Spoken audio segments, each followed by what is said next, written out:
ఇప్పుడు ఈ కృష్ణ ద్వైపాయనుల యొక్క మఠానికి, ఈ మఠం ఏదైతే ఉందో ఈ మఠానికి ఇదిగో ఈ దక్షిణాభిగా ఈ యొక్క నది ఈ విధంగా పారుతుంది భీమా.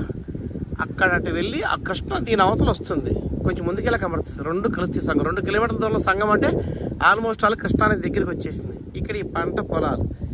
ఇక్కడ ఇప్పుడు నేను మీకు ఒక ఆశ్రమం యొక్క గొప్పతనం వివరించబోతున్నా.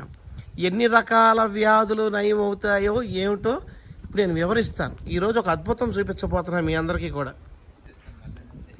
ఇప్పుడు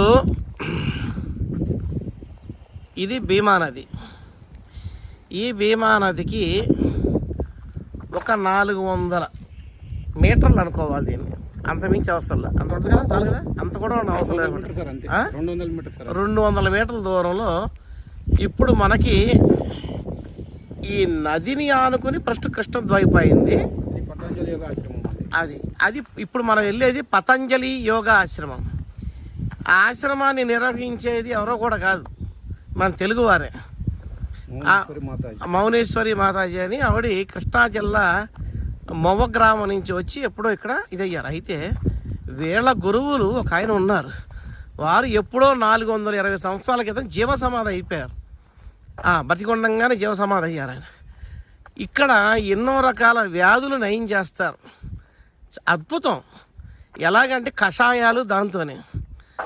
ఇప్పుడు అదేంటో చూపిస్తాను, ఆవిడ నోటితో చెప్తారు. ఇక్కడ ఉన్న కొంతమంది భక్తులు ఉన్నారు, వాళ్ళతో కూడా చెప్పిస్తాను. ఇప్పుడు కొన్ని ఏర్పాట్లు చేస్తారు. వాస్తవానికి ఇక్కడికి 200 కిలోమీటర్ల దూరంలో ఇప్పుడు ఈవిడ గారికి పెద్ద గురువు గారు ఉన్నారు, అక్కడ ఉండేవారు ఈవిడ. అక్కడి నుంచి ఇప్పుడు వచ్చి నది పక్కన ఇక్కడ ఎక్కడైతే జీవ సమాధి అయ్యారో ఆ ప్రాంతంలోకి ఇప్పుడు వచ్చి ఇప్పుడు ఈవిడ ఆశ్రమాన్ని మొత్తం బాగు చేస్తున్నారు. ఎవరి దగ్గర ఏదైనా ఫండ్స్ తీసుకోవాలా, ఇక్కడ గ్రామస్తులే అన్నీ కలిపి ఈవిడికి చుట్టూ గోడ కట్టిస్తాం చేయటం. ఆవిడ నిత్యాగ్నిహోత్రం చేస్తారు. సో దానికి ఏకశాల ఎన్ని నిర్మాణాలు జరుగుతున్నాయి. ఇప్పుడు దీన్ని నేను ఇప్పుడు మీకు చూపిస్తాను. ఇక్కడ జరిగేటువంటి వైద్యం అది మీలో నమ్మకం ఉన్నవాళ్ళు ఎవరైనా సరే రావచ్చు. షుగర్ కానీ ఇది నేను చెప్పిస్తాను. ఇప్పుడు ఆవిడ చెప్తారు, నేను చెప్పిస్తాను కదా, ఆవిడే చెప్తారు. కొంతమంది భక్తుల అనుభవాలు కూడా వాళ్ళు చెప్తారు మీకు.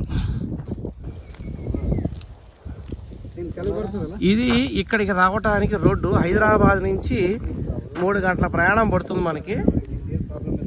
ఇదిగో ఇది మొన్న భీమా నది పుష్కరాలు వచ్చినప్పుడు రోడ్డు వేశారు ఇలాగా. ఇది ఆశ్రమం. ఈయన అక్కడ మెయిన్ ఆశ్రమంలో ఇది చేస్తున్నారు సార్. ఇది